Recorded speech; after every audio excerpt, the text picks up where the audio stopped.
જૂનાગઢ દલિત આગેવાન રાજુ સોલંકી વિરુદ્ધ ગુનાહિત ઇતિહાસ આધારે ગુજ સિટોકનો ગુનો દાખલ કરવાનો મામલો. આવો જોઈએ તેનો વિસ્તૃત અહેવાલ. Story report by Pratap Sisodia. Junagadh શહેર અને જૂનાગઢ જિલ્લા વિસ્તારમાં અસામાજિક પ્રવૃત્તિઓ કરી વારંવાર ગુનો આચરતી પ્રદીપ ખાડિયાની જે સંગઠિત ટોળકી છે તેના વિરુદ્ધ જૂનાગઢ ક્રાઇમ બ્રાન્ચ દ્વારા એ ડિવિઝન પોલીસ સ્ટેશનમાં ગુસ્સીટોક એક્ટ 2015 કલમ મુજબ ગુનો દાખલ કરવામાં આવેલો છે. જે આ ગુનામાં કુલ 5 આરોપીઓ સંડોવાયેલા છે. જે આ આરોપીઓ ગુનાહિત ઇતિહાસ ધરાવે છે અને પોતે સંગઠિત ટોળકી બનાવી અને પોતાની આવી ગુનાહિત પ્રવૃત્તિઓ સતત શરૂ રાખેલી છે. ઓર્ગેનાઇઝ ક્રાઇમ અને સિન્ડિકેટ ગેંગ દ્વારા આ પ્રવૃત્તિમાં ખાસ કરીને ખૂનની કોશિશ, ધાક ધમકી, ઉઘરાણી કરવી, આર્મ્સ એક્ટ, પ્રોહિબિશન, જુગાર, લૂંટ, અપહરણ, પોલીસની ફરજમાં રૂકાવટ આ પ્રકારના ગુનાઓ નોંધાયેલા છે. જે પૈકી આરોપી નંબર 1 રાજુ બાવજીભાઈ સોલંકી વિરુદ્ધ કુલ 12 ગુનાઓ નોંધાયેલા છે. આરોપી નંબર 2 જયેશ ઉર્ફે જવો બાવજીભાઈ સોલંકી વિરુદ્ધ કુલ 9 ગુનાઓ.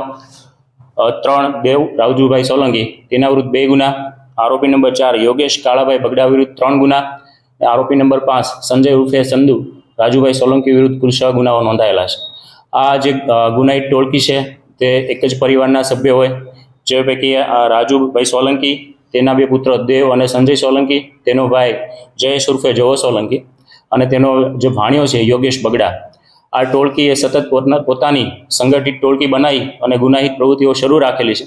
તો તેમના વિરુદ્ધ ગુસ્સીટોક મુજબ ગુનો દાખલ કરવામાં આવેલો છે. આરોપી નંબર 2 હાલ 307ના ગુનામાં જ્યુડિશિયલ કસ્ટડીમાં છે.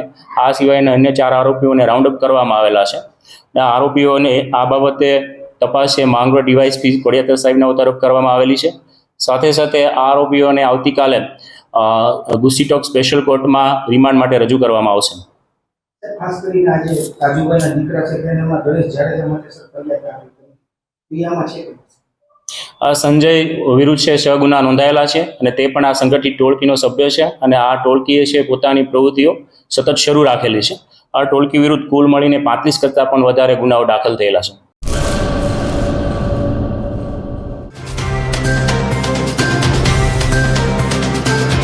તમારા મનની વાત માં ન્યૂઝ લાઈવ ઉપર સાંજે 5:30 કલાકે લાઈવ દરમિયાન વાત કરવા 97 252 06125 ઉપર કોલ કરવો.